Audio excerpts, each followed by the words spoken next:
Bos, suka ramalan, suka diramal, atau suka melamar? Meramal maksudnya. Gini ya bos, di dunia yang fana ini ada aja orang-orang yang kepo sama masa depan. Sampai-sampai ada tuh yang bela-belain baca zodiak tiap hari. Ngomong-ngomong nih, kamu pada percaya zodiak gak sih? Bisa dibilang gue nggak percaya zodiak, karena kan itu sebuah ramalan ya. Percaya nggak percaya sih, tapi tiap kalau ngeliat, apalagi sekarang di TikTok sering ada tuh ya zodiak gitu, kayak lebih relate ke sehari-harinya sih. Ada yang percaya, ada juga yang nggak percaya. Biasalah. Tapi misal nih ada produk yang dibuat sesuai zodiakmu, masih mau beli atau pindah ke lain hati? Kalau gue lebih milih selera gue nih. Pertama kita lihat dari menunya dulu sih kak. Biasanya kita lihat dulu menunya. Kalau misalnya emang pas sama si zodiaknya, mungkin kayak bisa pilih zodiaknya dari. Kalau produknya kayak gini, pasti mau lah ya. Burger-burger yang bikin ngiler ini ternyata dibuat berdasarkan karakter zodiak loh bos. Jadi bisa banget nih bikin zodiak jadi cuan, jadi nggak halu doang. Mari kita ketemu dulu sama yang punya usaha. Kenalin nih bos, Bang Bayu, lengkapnya Bayu Tahir. Halo bos, saya Bayu Indrasya Tahir, saya owner dan founder dari Bunzo. Nah, mau tahu kan apa perbedaan Bunzo dengan burger lainnya? Masuk yuk, yang penting cuan bos!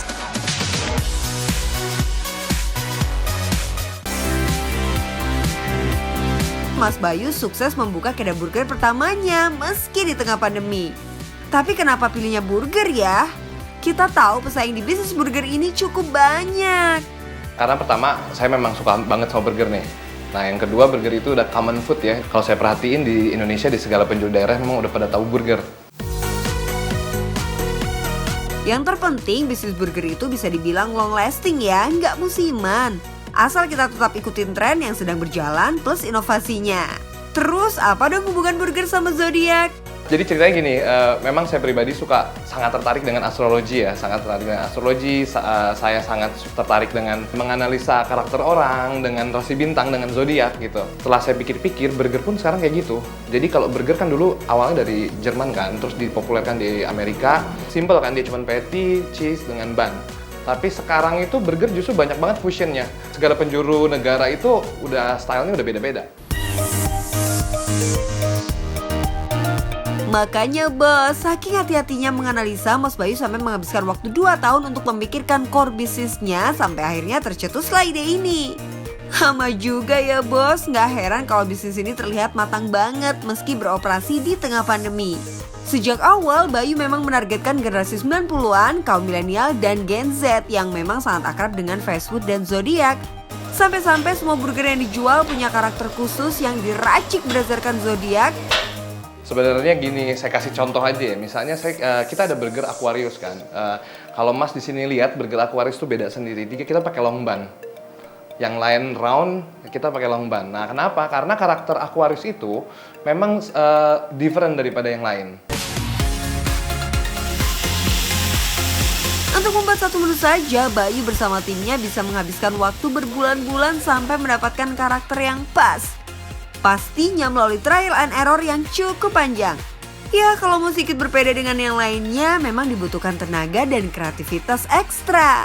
Tantangan kita tuh adalah mengedukasinya itu loh. Jadi kita menjual dengan soft selling dengan cara mengedukasikan apa itu zodiak, membenarkan.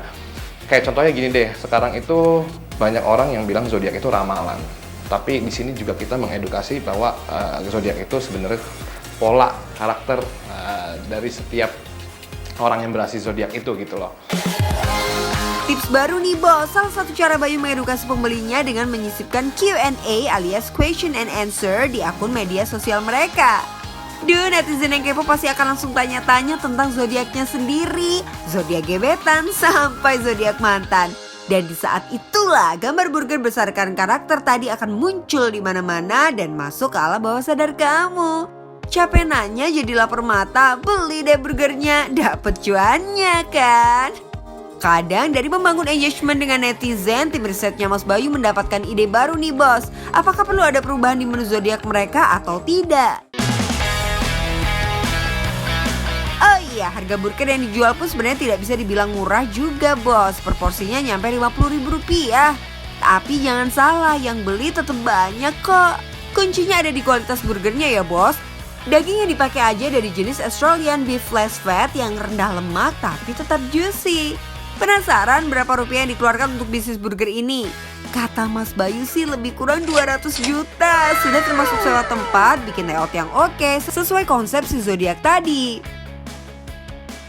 Sekarang kalau kita hitung harga termurah burgernya di angka Rp50.000, dalam sehari mereka dapat menjual kurang lebih 50-100 pieces burger. Kalau kita ambil 50 pieces per hari saja, cuan yang mereka dapat di angka 2,5 juta rupiah. Dikalikan sebulan bisa mencapai 75 juta rupiah bos. Mantep ya.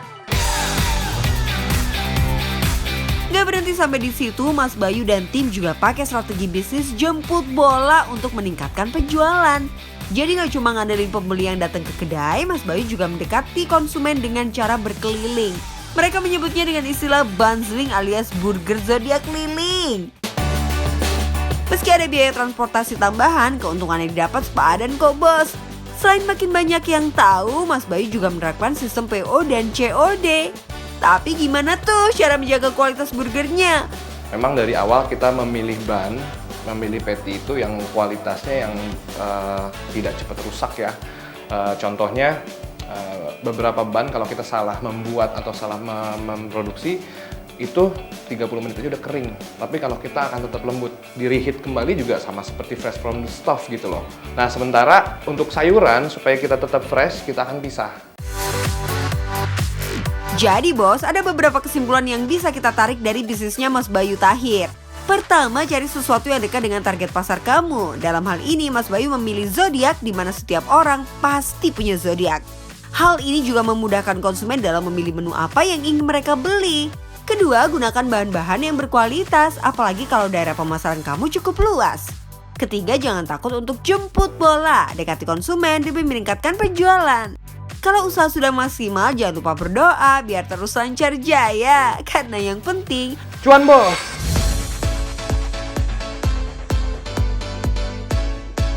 bos, dunia fashion emang gak ada matinya ya. Inovasi terus saja terjadi. Setiap bulan selalu ada model-model fashion terbaru yang bikin mukbang. Pengen beli, pengen koleksi juga. Gak hanya itu bos, brand-brand baru juga terus bermunculan. Desain-desainnya pun tak kalah unik. Berani bersaing dengan brand-brand besar yang udah menguasai pasar. Nah bos, pernah kepikiran gak sih punya produk fashion item dengan brand kita sendiri? No, jangan takut dulu dengan modal yang besar karena Kak Anggun sudah membuktikannya. Miss Indonesia 2017 asal Kalimantan Tengah sekaligus Miss Sport di tahun yang sama ini memang suka banget menggabungkan gaya sporty namun tetap feminin. Kuy bos, mari kita belajar mengembangkan bisnis fashion dengan modal yang gak sampai 2 juta. Halo bos, mau punya brand fashion sendiri tapi budget under 2 juta? Bisa banget bos. Mau tahu caranya kan? Penasaran? Yuk, Anggun kasih tahu.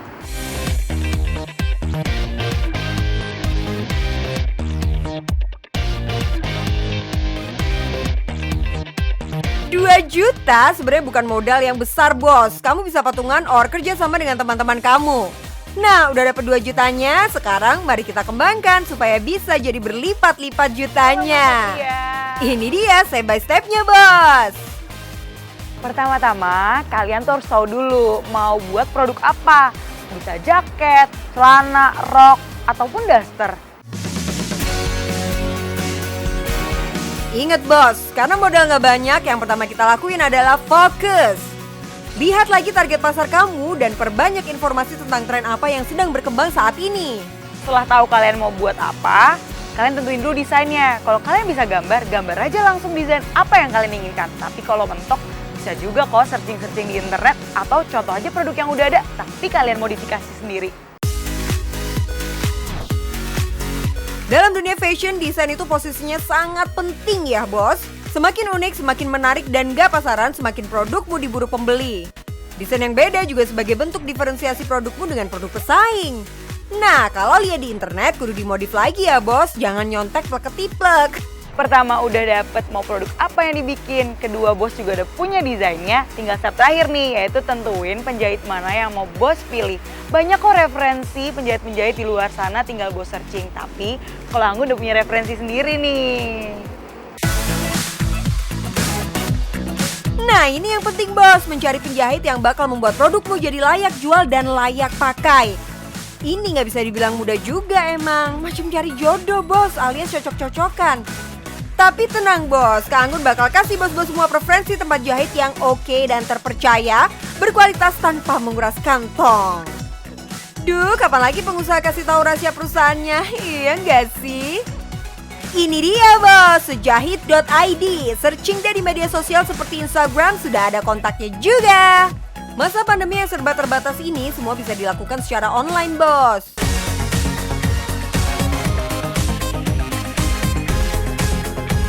Setelah membawa desain dan bahan yang mau dijahit, selanjutnya kita masuk ke proses mengukur baju. Di sini kalian diberi kebebasan mau buat beberapa jenis ukuran atau justru mau satu ukuran all size saja, bebas bos. Sebelum naik produksi massal, nantinya kita akan dibuatkan sampel produk dulu bos, biar bisa revisi sana sini bila nggak sesuai kata hati. Oke, udah selesai semua. Oke, ini aku sizingnya udah dapet. Detailnya juga tadi udah, bahannya juga ada saya terima. Nanti paling kita tinggal naik proses sampel aja sih. Setelah proses sampel approve, baru kita naik produksi massal. Sampelnya sekitar 1 minggu ya. Jadi 1 minggu itu aku datang lagi untuk lihat sampelnya ya Mas? Betul. Mas, aku penasaran nih. Kalau lagi zaman sekarang tuh kan banyak banget ya penjahit. Tapi aku mau tahu dong, apa yang ngebedain penjahit yang lain sama sejahit? Yang pertama adalah kalau di sejahit ini kita minimum ordernya agak sedikit minim. 1 lusin aja, Mbak sudah bisa proses untuk jahit. Yang kalau di tempat lain mungkin bisa harus ratusan, bahkan ribuan. Wah, cocok banget nih bos buat yang mau mulai usaha fashion karena minimum ordernya cuma 1 lusin aja. Dan harga jahit per bajunya juga sangat terjangkau, start dari Rp60.000 sampai Rp100.000 tergantung tingkat kesulitannya. Sedangkan untuk harga bahan per meternya kisaran Rp20 sampai Rp50.000. Satu paket atasan dan bawahan yang akan kita buat ini kurang lebih menghabiskan 3 meter bahan. Jadi kalau dihitung dari harga termurahnya untuk satu paket atasan dan bawahan, kalian harus mengeluarkan kocek sebesar Rp120.000 aja. Ditambah dengan price tag dan plastik pembungkusnya, kurang lebih modalnya nyampe Rp125.000 untuk satu piecesnya. Jadi kalau minimum order 1 lusin tinggal kalian kalikan saja Rp125.000 dikali 12. Total modal yang kalian perlukan Rp1,5 juta aja.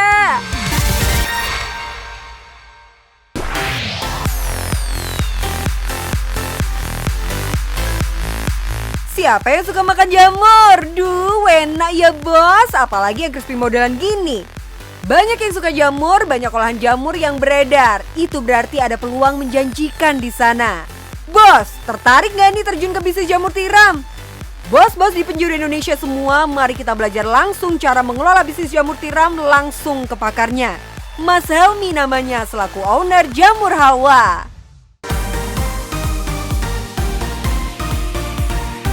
Halo bos, apa kabar? Selamat datang di Jamur Halwa. Jamur Halwa adalah integrasi vertikal dari jamur mulai dari pembibitan, kultur jaringan, budidaya, sampai ke pasca olahan. Olahannya ada apa aja? Ada kuliner jamur, nugget jamur, sate jamur, dan juga ada penyedap rasa, kaldu jamur non-MSG. Penasaran kayak gimana? Yuk kita lihat budidaya dan segala macamnya.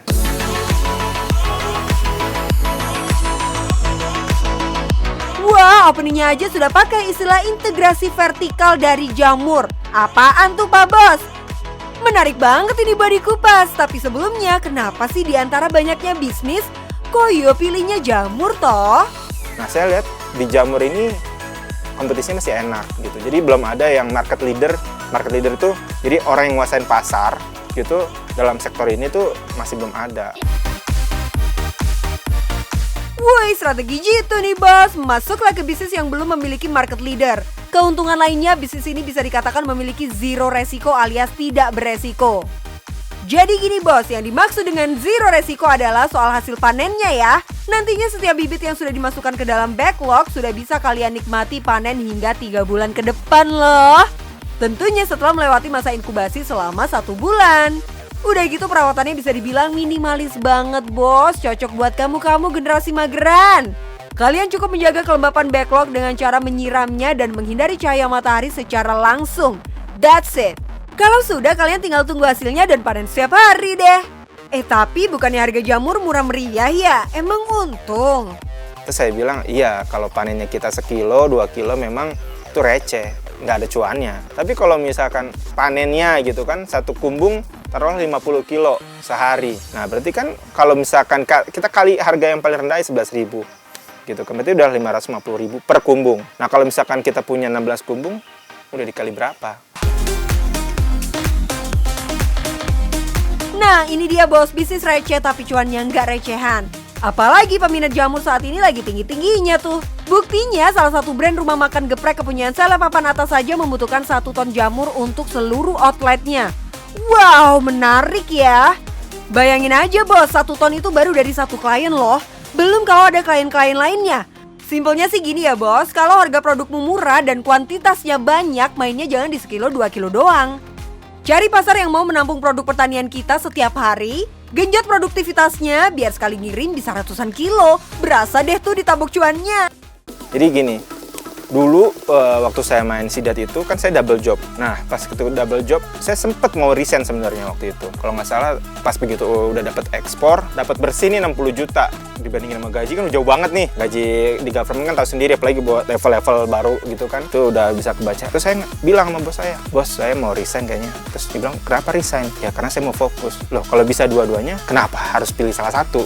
Tapi di situ saya akhirnya ketika sudah tutup nih perusahaannya atau usahanya, dari situ saya baru mikir lagi, wah jangan-jangan nih putusan saya waktu itu salah. Karena kenapa? Bisa jadi kalau misalkan saya waktu itu resign, usahanya tetap masih ada. Karena saya masih, kasarnya gini, kalau kita nih di perahu gitu kan, kita masih ada perahunya, kita turun di satu tempat, orang nawarin ke tempat lain masih ada perahunya, ya kita jalan. Tapi kalau misalkan ada perahunya, kita bakar perahunya, mau nggak mau kita tetap di situ dan kita harus sukses di situ.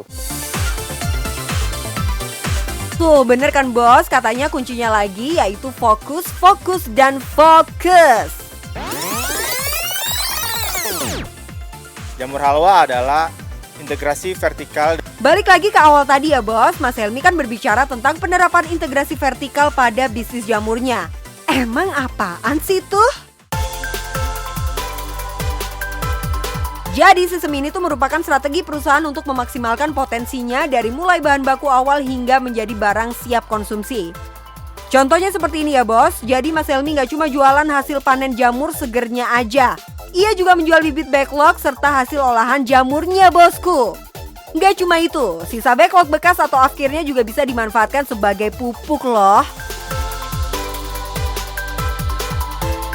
Untuk produk segarnya sendiri bisa diolah lagi bikin jamur crispy, kaldu jamur pengganti MSG sampai olahan kuliner jamurnya. Cuan lagi nggak tuh? Bahkan harga dan nilainya jadi naik berkali-kali lipat bosku. Jadi bisa dibilang semua step dalam budidaya jamur ini bisa menghasilkan cuan. Bagi kalian para pemula yang baru mau belajar, bisa nih membeli paket edukasi bisnis murah meriah yang ditawarkan. Harganya cuma 200.000 aja, kamu sudah bisa bisnis jamur bos. Jadi kan banyak juga teman-teman itu sebenarnya yang udah punya passion, tapi masalah lain adalah keterbatasan modal. Nah, kita akan mempermudah. Jadi kita bikin tuh paket. Nah, paket ini jadi teman-teman sebenarnya tujuan paket itu adalah untuk pembelajaran. Nah, sebelum mencoba bisnis yang lebih besar, ada baiknya kalian ambil paket edukasinya dulu ya bos. Berbeda dengan para pengusaha lain, Mas Helmi bahkan bersedia mentransfer ilmunya ke setiap orang yang minat dengan budidaya jamur. Katanya sih, semakin banyak orang yang usaha jamur, pastinya bakal baik juga buat kelangsungan usahanya. Kok bisa ya? Ketika ada dua pedagang, yang pedagang yang satu ini, dia tidak bisa lagi seenaknya bikin harga. Tapi, jadi semakin banyak orang yang tahu. Tapi ternyata sales saya bertumbuh ketika saya share, bukan ketika saya keep.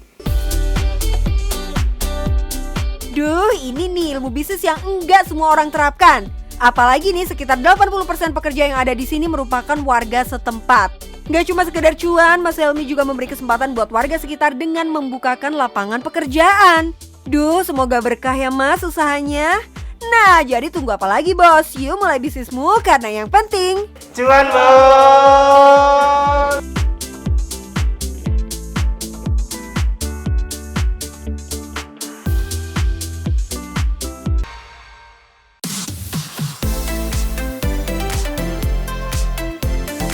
Bos, udah belajar kan bagaimana cara menjalankan bisnis dari budidaya jamur tiram? Bisnis burger kekinian sampai ide bisnis cara membuat brand clothingmu sendiri. Terima kasih sudah menyaksikan Cuan Bos hari ini. Semoga kamu terinspirasi untuk segera memulai bisnis ya. Jangan lupa tetap saksikan Cuan Bos Sabtu depan pukul 13 waktu Indonesia Barat. Ada pilot ganteng dan pramugara viral yang rela dorong gerobak buat jualan sayap ayam. Apa sih keistimewaannya? So, jangan sampai ketinggalan karena yang penting cuan bos. Bye-bye and happy weekend bos.